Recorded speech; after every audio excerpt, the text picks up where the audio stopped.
Eto tayo, sunod. Mga kababayan, ito yung sunod natin. No? Ano yung sunod, Ken? Dito tayo. Ano yan? Ito na nga mga kababayan.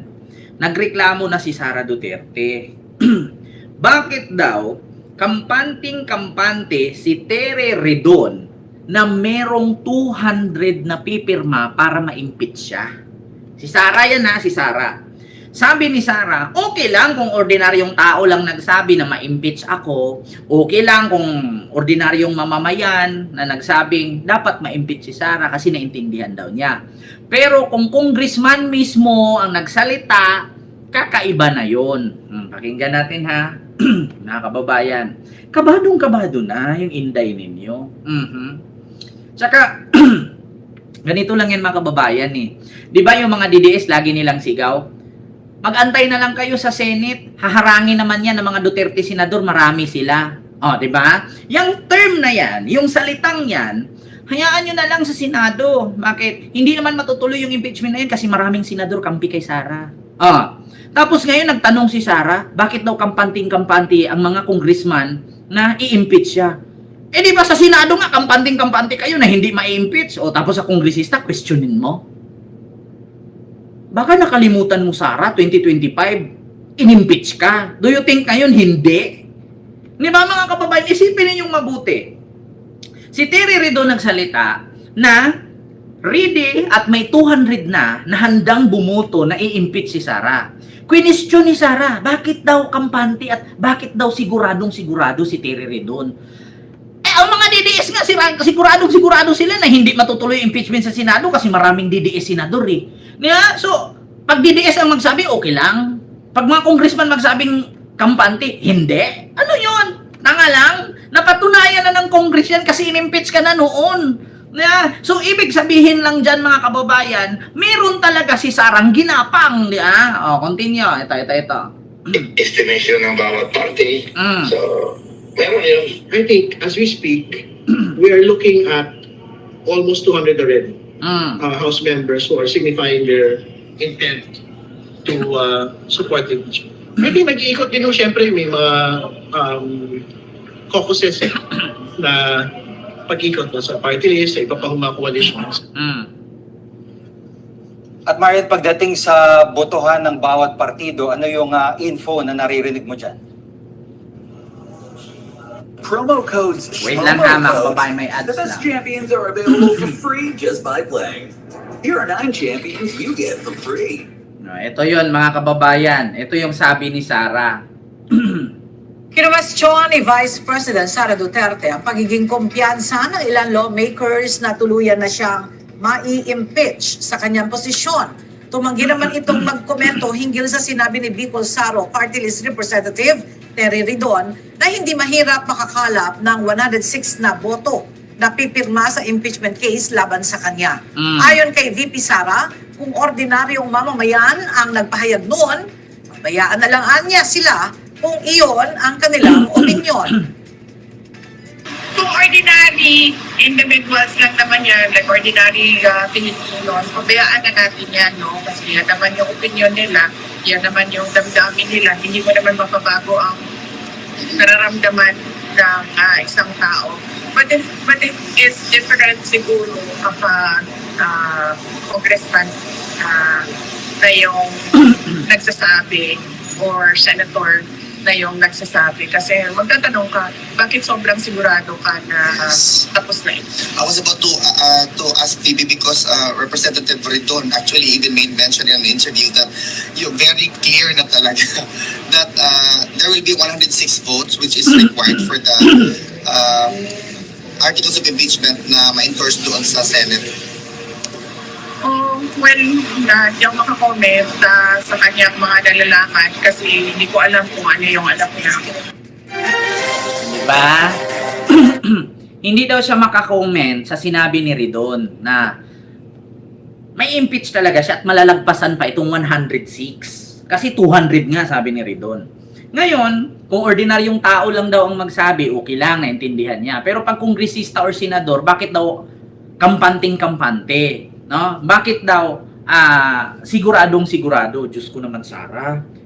Bakit hindi mo ba ramdam na ayaw ng ibang politician sa'yo? So anong akala mo, Sara? Lahat ng politiko matatakot sa'yo? Lahat ng politiko suportahan ka? Ang daming ang Pilipino ayaw sa'yo eh. Di ba? Ito si Sara, akala mo yung, alam mo yung physically present, mentally absent. Bakit Sara, hindi mo ba naalala? Di ba na-impeach ka 200 plus ngayon bumoto sa'yo noon dati? So ibig sabihin, hindi pa po pwedeng maulit ngayon? Ha? Nakita mo naman siguro sa kada hearing sa Congress, yung una 53, walang nag-no, lahat nag-yes. Oh. Pangalawa, yung may probable cause 55. Yung una, probable cause 53, walang nag-no, lahat nag-yes. Oh. Tapos ngayon, yung bago lang 55, lahat nag-yes, walang nag-no. Hindi pa ba sapat yun? 55 na nga yung pumirma, lahat yes. Lahat nag-raise your right hand, di ba? Sabing ganon. Hindi pa ba sapat na yun, patunay? Kailangan pa bang sabihin mo, bakit sigurado ka na may ganyang pipirma? Sara, wag ka nga. Ang hirap mo kasi paliwanagan. Hindi pa ba ebidensya yun? Na-impeach ka na noon. Tapos, pagkatapos nung in-impeach ka, di ba, sandamakmak na paninira ang naabot doon sa mga pumirma. Ang sabi, nakatanggap ng 7 million. Do you think yung mga pumirma noon na inisyon nyo na tumanggap ng 7 million, hindi magagalit sa inyo? Kaya, mga kababayan, paki-comment. Do you think yung mga nakita, di ba, nilabas nila kung sino-sino yung mga pumirma. Number 1 pa nga si Sandro Marcos, di ba, pumirma last year na ma-impeach si Sara. Tapos sabi nila, kaya pumirma yung mga yan kasi may 7 million. Tapos naalala ninyo, ilang mga kongresista sa Mindanao na may mga tarpaulin pinagtatanggal nila. Do you think patutuwa yon? Napakaraming congressman, mga mayors na pumirma, ay yung mga kapatid ng mayor, mga kongresistang pumirma na si Sara ay ma-impeach. Naalala nyo, napakarami sa Mindanao at sa Visayas pinagtatanggal yung mga tarpaulin ng mga kapatid na mayor, mga kapatid na kagawad, sinisiraan ng mga DDS. Do you think hindi yung magagalit? Sa sunod impeachment, pirma pa rin ako ulit. Bakit? Binaboy nila angka namin eh. Mga kababayan, tanungin ko kayo, do you think hindi? Siyempre magagalit yun. Tapos sasabihin mo ngayon, bakit daw sigurado itong mga kongresista, mga senador na ma-impeach siya at may pipirmang 200 plus? Baka nakalimutan mo, Sara, lahat ng pumirma, tinatakot ng mga DDS na bobong butante. O hindi natin iboto yan, bakit? Pumirma yan sa impeachment ni Sara, nakatanggap kasi ng 7 million yan. Diba? Diba mga kababayan, naalala ninyo? Tsaka, kailangan pa bang i-memorize yan? Kailangan pa bang i-memorize yan? Oo, ang daming nagagalit noon. Ilang mga kongresista? Ilang mga kongresista binaboy ninyo sa Mindanao? Ilang kongresista na binantaan ng mga DDS? Hindi yan mananalo sa sunod. Tapos yung daming tarpaulin, pinagtatanggal nila yung ibang ang mukha ng mga kapatid ng mga congressman, yung mga tumakbong mayor noong 2025 election, ngayon lang last year. Naalala nyo yung kapatid ni congressman na pumirma na ma-impeach si Sara, si mayor, nilagyan ng binutas yung mata, tapos yung tarpaulin, ginilagyan ng ganun, tinanggal yung bunganga, di ba? Nakita nyo yun, mga kababayan? Do you think hindi maalala yon? Mamunit ng Cereza Por, Sir Henry, di ba? Tapos sabihin ni Sara, bakit kampante yung mga congressman? Sara, ang mga congressman napatunayan na nila, in-impeach kanila noon, di ba 200 plus nga? Ngayon, ikaw patunayan mo na hindi ka ma-impeach. Kasi itong mga kongresistang nagsalita, napatunayan na nila noon, in-impeach ka ni. Di ba? Itong mga kongresista ngayon naglabas ng pahayag na ma-impeach ka, ganyan-ganyan. May 200 na handang ipa-impeach ka, handang pumirma na ma-impeach ka. Napatunayan na nila yan last year. Di ba? Ikaw, anong ipatunay mo? Hindi ka nga humarap. Di ba? So ano to, Sara? Feeling victim na naman? Nagpi-feeling victim ka na naman na bakit kampante sila, nai-impeach ako, bakit sigurado sila? Bakit Sara hindi ka baka impeach? Sa tingin mo, malinis ka? Porkit hindi ka sumarap, hindi ka nagsalita, hindi ka sumagot, malinis ka na niyan? Kung ako lang congressman ngayon, ay naku, araw-araw ko mangalap ng pirma para ma-impeach ka, yun. Diyos ko. Itong mga kongresista na nagsalita, araw-araw nagpapakita. Ikaw, magpapakita ka nga, layo-layo mo naman. Di ba? Ay, Diyos ko, mga kababayan. Ito yun, Tingnan nyo, pakinggan ninyo, mga kababayan. Binisita ni Vice President Sara Duterte ang amang si dating Pangulong Rodrigo Duterte sa The Hague, Netherlands. Doon, sinabi niyang magdasal tayong magkakaroon ng 2028 presidential elections at nagpasaring sa mga mambabatas na nagsasabing tiyak ang kanyang impeachment. Nakatutok si Marisol Abduraman. Ngayong nakatakda ng dalhin sa plenaryo ang House Committee on Justice report na nagsasabing may probable cause para ma-impeach si Vice President Sara Duterte. Pinasaringan ng busy ang mga mambabatas na nagsasabing sigurado na raw ito. Kung ordinary individuals lang naman yan, like ordinary Filipinos, pabayaan na natin yan. But it is different siguro kapag congressman na yung nagsasabi or senator na yung nagsasabi. Kasi magtatanong ka, bakit sobrang sigurado ka na tapos na ito? Nasa The Hague sa the Netherlands. Diba? Kung ordinaryong tao lang daw, naintindihan niya na ma-impeach siya. Pero kapag kongresista daw, nakakapagtaka. Magtaka ka pa ba? Sara naman, ginawa mong bobo yung sarili mo. Nagtaka ka pa ba? Nakita mo naman doon sa probable cause, 55 ang bumoto. Nakita mo naman doon. 53 ang nag-yes doon sa isang yung ituloy ang impeachment. So kailangan pa ba i-memorize yan? Sara naman. Sabihin mo na naman ito, fishing expedition. Sara, sobra-sobra pa sa due process ang ginawa sa'yo. Biruin mo nga kahit wala ka doon, binibigkas yung pangalan mo, pinapatawag ka pa nga doon sa secretary. Vice President Sara Duterte, wala po siya dito. Nagpapatunay lang na siya ay ating binigyan ng karapatan para sumagot, pero wala siya, so tuloy ang hearing, di ba? Sabi nga ni Jenke Luistro, sige, tawagin mo yung pangalan niya kahit wala siya. Andyan, binigyan ka pa ng upuan, katabi mo pa nga si Dilima may pangalan pa nga yung upuan mo may microphone pa. Tapos magtaka ka ngayon? Ikaw nga, tanungin kita. Tanungin kita, Sara. Halimbawa, 10 tayo magkakaibigan. Tapos sa 10 magkakaibigan, nag-ambag-ambag tayo tag 100. So sa 10, may 1,000. Nawala yung 1,000. 10 tayo, tapos sa 10 na yon na magkakaibigan, hindi ka dumalo, kami lang ang siyam. Sinong pagbibintangan namin? Diba?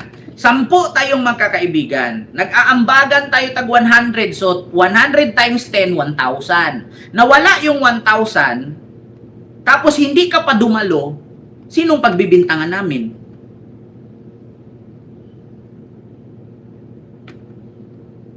Di nga, mga kababayan, pakisagot.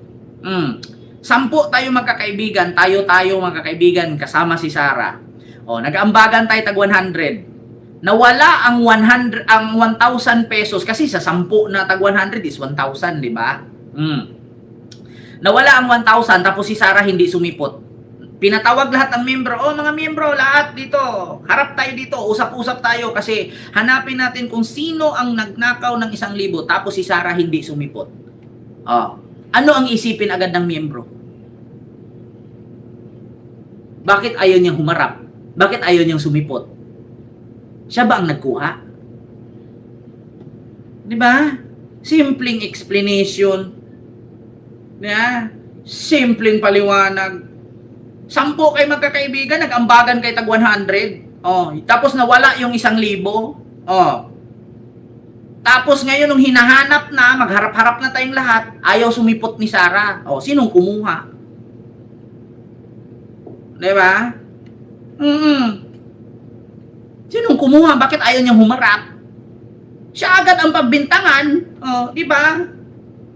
Tapos ngayon magtatanong ka, Sasabihin, hindi po akong kumuha, si Mary Grace Piatos. O saan natin makita yan si Mary Grace Piatos? Ito po yung pirma niya, ito po yung pangalan niya. Asan yung address niya?